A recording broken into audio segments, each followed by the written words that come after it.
Hukumar EFCC shiyar Kaduna ta gurfanar da wasu tsoffin ma'aikatan banki Obadofin Daniel Bamis da Hadiza Oyiza Yakubu, dukkaninsu tsofaffin ma'aikatan banki ne bisa laifin almundahana a gaban mai shari'a AA Bello na babbar kotun jihar ta Kaduna.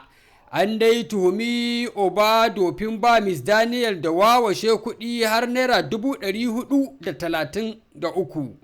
mallakin bankin, sai kuma Hadiza Oyiza Yakubu wadda aka tuhuma da almundahanan naira 806 wanda ya saba wa sashi na 274 na kundin laifuka na jihar Kaduna na shekarar 2017.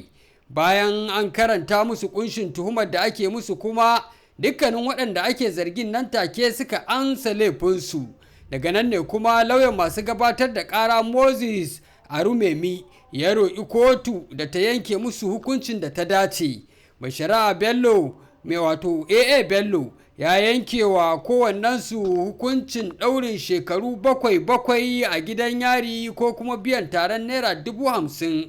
Binciken EFCC ya nuna cewa waɗanda aka yanke hukuncin sun cire kuɗi ba bisa ƙa'ida ba daga asusun kwastomomin da suka kai 305 na bankin, waɗanda suka kasance masu cin gajiyar shirin nan na tallafin palliative na gwamnati, wanda jimillar kuɗin suka kai naira